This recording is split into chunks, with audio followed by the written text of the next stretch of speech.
आता येणाऱ्या नुकताच मान्सून येणार, त्यामुळं रस्त्याच्या कामाच्या संदर्भामध्ये प्रस्ताव आहेत. आणि या ठिकाणी खऱ्या अर्थाने एक शाळेचा अतिशय महत्त्वाचा विषय आहे. या विषयामध्ये शाळेच्या बाबतीमध्ये सीबीएसई शाळा ही कोपरकरणा शाळेमधली शाळा जी आहे, त्या शाळेमध्ये तो शाळेच्या माध्यमातून हा प्रस्ताव या ठिकाणी आलेला होता. कारण आपण नवी मुंबई महापालिकेच्या माध्यमातून शाळेच्या बाबतीमध्ये एक चांगल्या पद्धतीनं एक पाऊल पुढे धोरण असं ठरवून आपण नवी मुंबई शहरामध्ये एक सीबीएसई शाळा अशा दोन महापालिकेच्या माध्यमातून चालवतो. या शाळेमध्ये एक कोपरकरण्याला 93 नंबरची शाळा आहे आणि या ठिकाणी 93 नंबरची सारसोळ नेरुळ आहे आणि 94 नंबरची कोपरकरण्याला आहे. तर या दोन शाळेमध्ये आपण कोपरकरण्याच्या शाळेमध्ये 10 वर्षाच्या कालावधीकरता आपण मंजुरी घेतलेली आहे. परंतु ती मंजुरी वर्षावर्षांनी त्यांना प्रत्येक वर्षी दिली जाईल. आणि ही नवी मुंबई उत्कर्ष महिला मंडळाला ह्या संस्थेला दिलेली आहे. कारण आपण पाहताय की नवी मुंबई शहरामध्ये आपल्या आदरणीय या शहराचे लोकनेते गणेशजी नाईक साहेबांच्या माध्यमातून नेहमी सातत्याने या नवी मुंबई शहरामधील सर्वसामान्य गोरगरिबांच्या विद्यार्थ्यांना एक आपण आता जसं एक पाऊल पुढे म्हणतो त्या पद्धतीनं इतर खाजगी शाळांमध्ये अनेक संस्थेच्या माध्यमातून शाळा चालवल्या जातात आणि त्या शाळेमध्ये मुलांना गोरगरिबांच्या विद्यार्थ्यांना त्या तुलनेमध्ये शिक्षण मिळावं म्हणून याचाच हा भाग म्हणून आपण ह्या दोन शाळा सीबीएसईच्या माध्यमातून आपण ठेवलेल्या आहेत. आणि ही शाळा भविष्यामध्ये याचं सुद्धा चांगल्या पद्धतीनं मुले घडली पाहिजेत, मुलांना चांगलं शिक्षण मिळालं पाहिजे म्हणून आपण आजचा तो अतिशय महत्त्वाचा आणि स्वागतार्ह प्रस्ताव आणलेला आहे. मी खरं पाहिलं तर या प्रस्तावाचं स्वागत करतो.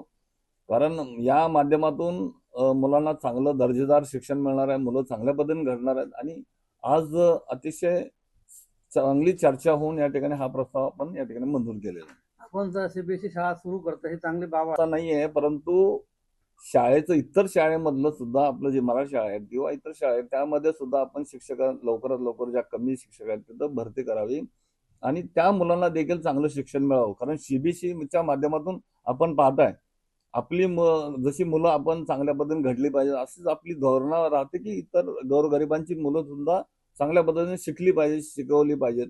आणि ते एक धोरण महापालिकेचं चांगल्या पद्धतीनं आता एक या सर्वसामान्यांच्या म्हणजे इतरांच्या तुलनेमध्ये सुद्धा महापालिकेचं दर्जेदार शिक्षण राहावं हे सातत्याने या ठिकाणी नवी मुंबई शहराचे ज्यांनी ही नवी मुंबई घडवली आदरणीय लोकनेते गणेशजी नाईक साहेबांनी सातत्याने या महापालिकेला नेहमी पुढाकार घेऊन शाळेच्या धोरणाच्या बाबतीमध्ये चांगले निर्णय आणि लोकांच्या हिताचे त्याचाच हा एक भाग म्हणून त्या मुलांना गोरगरिबांच्या शिक्षण चांगलं मिळालं पाहिजे म्हणून आपण सीबीएसईच्या ह्या दोन शाळा चालू केलेल्या आहेत आणि इतर मराठी शाळा आहेत त्यांना सुद्धा आपण चांगलं त्या मुलांना सुद्धा शिक्षण मिळावं अशी आमची धोरण आहे. हे बघा आपल्याला माहित आहे की एखादी गोष्ट आपण चांगली करायला जातो त्यावेळेला सातत्यानं याचा परिपूर्ण विचार करूनच काही गोष्टी केल्या जातात आणि या शाळेमध्ये आजच्या ठिकाणी 87 शिक्षकांची गरज आहे. म्हणजे कोपरखंडाची जी शाळा आहे आणि खऱ्या अर्थाने त्या ठिकाणी आता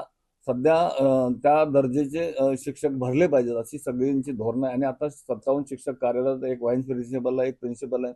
आणि खरं पाहिलं तर आपण एक पाऊल पुढं टाकत असताना तुमचं सगळ्यांचं सुद्धा या ठिकाणी सहकार्य राहावं आणि सर्वांचं ज्या वेळेला शिक्षण अधिकाऱ्यांनी या ठिकाणी विस्तृत माहिती दिली त्यावेळेला त्यांचं समाधान झालेलं. वर्षभरासाठी आपल्याला माहित आहे की जर आपण यासाठी जर 1-2 वर्षाचा आपण जर कालावधी ठेवला असता तर त्या ठिकाणी शाळेमध्ये मुलं सुद्धा पालक घालण्याकरता एक घाबरले जातील किंवा त्यांना त्याची खात्री मिळणार नाही. म्हणून आपण जर 10 वर्षाचा हा कालावधी ठेवल्यामुळे पालकांच्या मनामध्ये सुद्धा कुठली शंका येण्याचं कारण राहणार नाही किंवा कारण राहणार नाही. कारण आज जर आपण 10 वर्षाचा कालावधी ठेवल्यामुळं पालक सुद्धा एकदम समाधानकारक राहतील आणि मुलं शाळेमध्ये सीबीएसईच्या माध्यमातून शिकवायला त्यांना सुद्धा आनंद मिळेल. याकरता आपण आणि ज्या वेळेला महापालिका सीबीएसई शिक्षक भरती करेल त्यावेळेला ते तो विषय किंवा त्या मंडळाला आपण ते थांबवलं जाईल. महिला मंडळ ही संस्था जी आहे ही संस्थेचं पूर्णपणे त्याचं सविस्तर माहिती घेऊन त्यांचं दर्जेदार त्यांचं इतर ठिकाणी असलेलं काम हे पाहता आपण या संस्थेमध्ये 3 संस्था आलेले त्याच्यानंतर त्यांचं काम बघून या सर्व गोष्टीचा लेखाजोखा घेऊन आपण त्यांना त्या संस्थेला दिलेलं आहे. त्यामुळं मुलांनाच आपलं धोरण आणि आमचं सर्व सदस्यांची किंवा महापालिकेचं या ठिकाणी धोरण आहे की शिक्षक हे चांगले दर्जेदार सीबीएसई शाळेमध्ये मिळाले पाहिजेत आणि त्या मुलांना त्या पद्धतीने ते शिक्षण मिळालं पाहिजे म्हणून हे निर्णय घेतला. लोकशाही मराठी ऐका, पहा, जागरूक रहा.